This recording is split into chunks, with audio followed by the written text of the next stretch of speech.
In Defiance of the Chryxt, Chapter 3.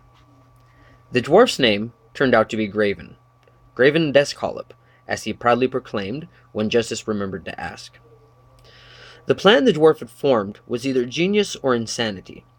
Justice found himself sneaking to the edge of an orc encampment alone, armed with a small homemade sling.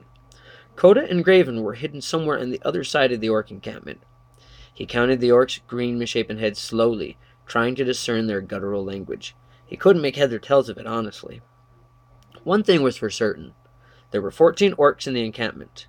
Less than he had expected, but more than he had hoped for. All he had to do was hit one in the head with a rock from the sling without being noticed. Seemed simple enough, if he could just find an opening when none of the orcs' sickly, yellowish-brown eyes were not looking in his direction. Graven seemed to think that hitting one of the orcs with a rock unseen would provoke a fight amongst the orcs. As the distraction from the fight drew most of the orcs to that side of the camp, Coda and Graven would attack the other side. When those orcs who ran at first to the fight rushed back to the other side to aid their comrades, Justice was then to leap up from the bushes on his side of the encampment and finish off the rear. Justice watched the encampment carefully, biding his time. As he waited, one of the larger orcs came and walked into the midst of the previous 14, holding up a large piece of plate mail armor, apparently bragging about how he had slaughtered the warrior who had worn it. From the looks of envy on the other orcs' faces, Justice figured he barely needed to throw the rock in order for a fight to break out amongst this rabble.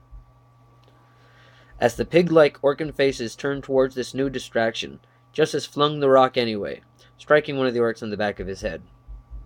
The orc turned, grunting gutturally in his rough tongue, and shoved his dirty, greenish-yellow fist into the face of the orc standing next to him. A fight quickly broke out.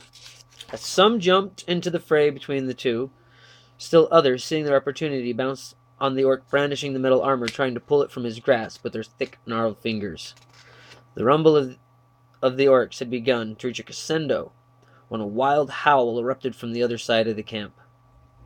The orcs stopped their struggling in mid-fight and turned as one to look, as a look of surprise apparent on their slow, thick, witless eyes, just in time to see Coda's war club smash through the yellow, now crushed head of one of their comrades, while Graven cleaved his murderous axe through another's legs. To their credit, most of the orcs did attempt to rush to the aid of their comrades. However, they soon found themselves facing a twin pair of swinging blades that had suddenly appeared at their unprotected backs. Graven clapped Justice on the back when the fighting was over. "You didn't do too bad of a job, boy.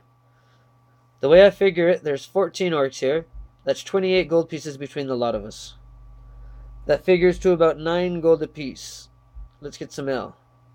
"What about the extra gold piece?" Justice asked, as Graven bent down to the bloody orc carcasses and began cutting off their waxy yellow ears. Justice and his companions continued these raids against the orc patrols for several weeks before any real problems arose. There seemed to be no end to the hordes of vicious orcs that came pouring blindly over the northern mountain, to litter their earless corpses upon the southern side. Hundreds, if not thousands, of pagans had come to the aid of the city, drawn by the need to battle to finish their warrior rites and claim the rights of manhood, more than by any love of mage home for their beads. Most night, the war cries of pagans emanating from the nearby woods was more common than the howls of wolves. The orc hordes still showed no sign of slacking. It seemed for every orc that Justice's blades fell, 2 more would rise to take his place the next morning. Justice and Coda were discussing this very subject when a brightly colored messenger strode into the danger zone. Hear ye, by offer of the wizard Jeshel Widdershins. Any party that shall enter the northern pass and return alive, with knowledge of the orc hordes and who is compelling them over the northern mountain, to that party shall be given the choice of 1 item from his personal treasury per each member of said party, or 50 gold apiece."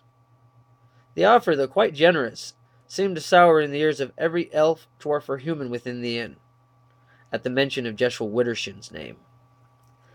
These same 2 words made every pagan in the inn sit up and take notice. Justice felt a shiver run through him as he looked at Coda and knew they would be the party that entered the northern pass.